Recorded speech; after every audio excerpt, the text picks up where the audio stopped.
in practice since 1981 when I graduated in general pediatrics from a residency. And pediatrics was a great field because it looks to the future. You do a lot of health promotion. You have the opportunity to educate parents.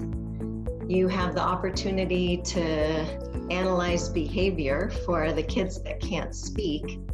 And you have the opportunity to really participate in people's lives across the lifespan, really, which is really unique, I think, to pediatrics.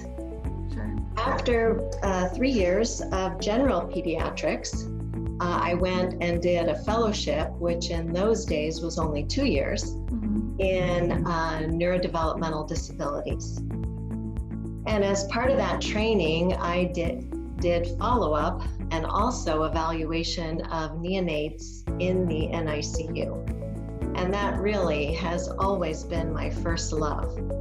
And I think the melding of developmental and neonatology has really provided wonderful support to families and babies, and has really changed how neonatology has been practiced. The family-centered care movement really started in pediatrics in the NICU. The NICU was probably 10 to 20 years ahead of the pediatric ICU.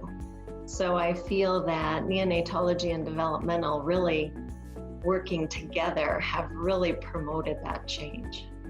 Can you talk a little bit about how you got into medicine, if you were possibly inspired by a woman to enter the field? I read the biography of Elizabeth Blackwell in junior high, and she was the first American woman to graduate from a U.S. medical school.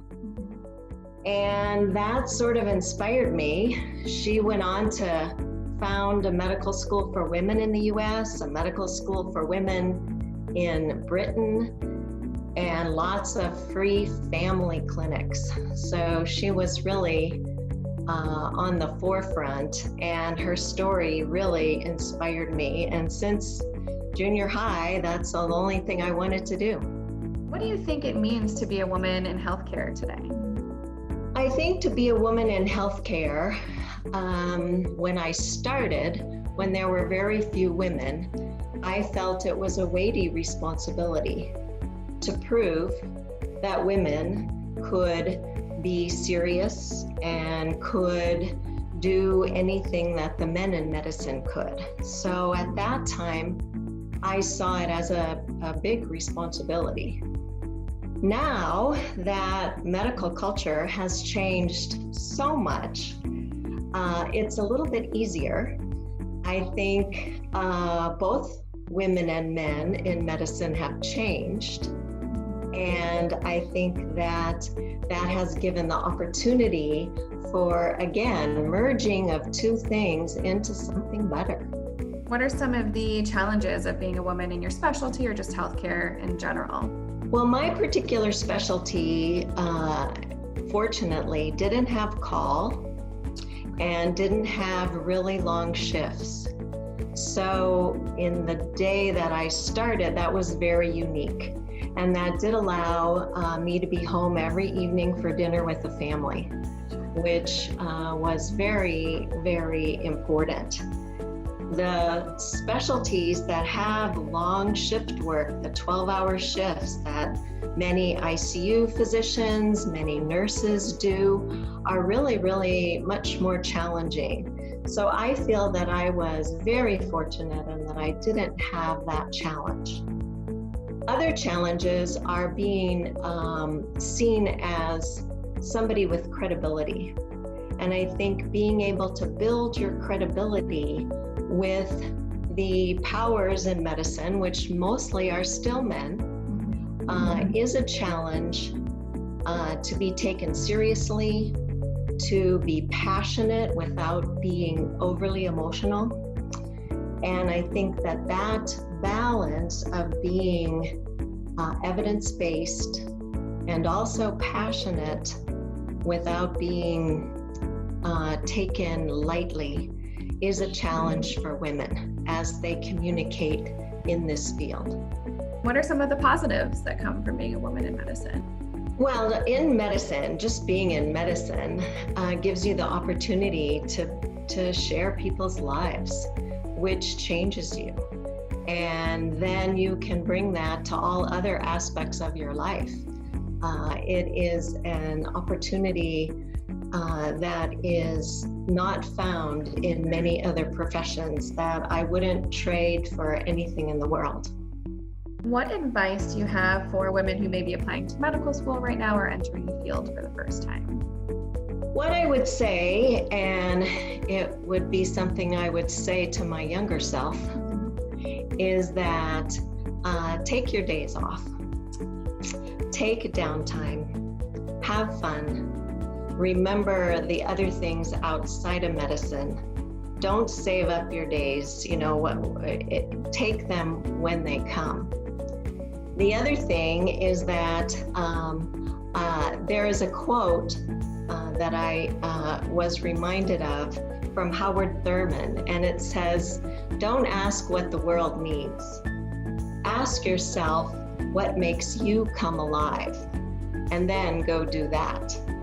Because what the world needs is people who have come alive." And by that, I mean, you have to feel alive in medicine so that you don't get used up.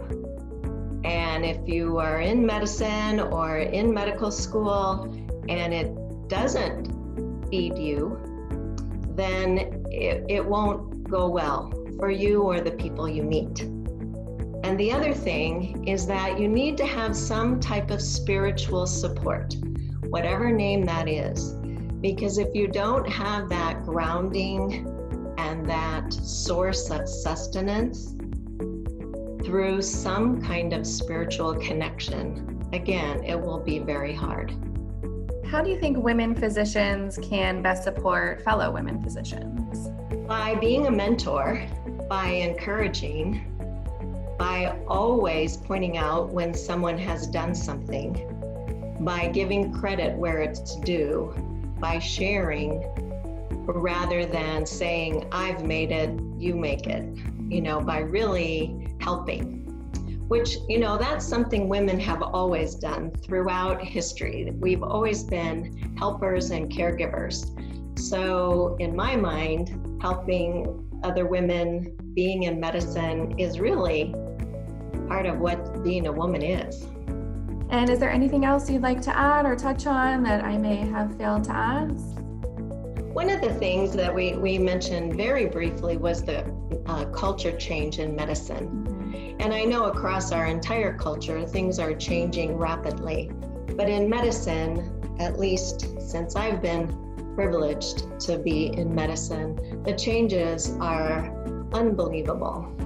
And I think that the challenge to all of us in medicine is to be able to keep up and to stay on the forefront and to have the best that we have to offer.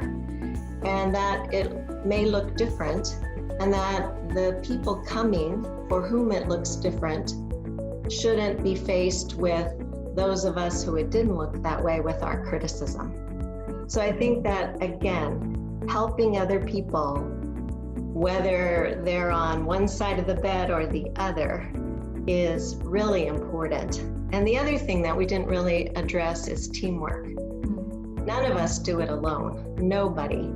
And if they think they do, I think they're misguided and misinformed. That if we look, and I could, list more fingers and toes people that have supported me and helped me. And I think that remembering that we are not in this alone and to use the help that's there.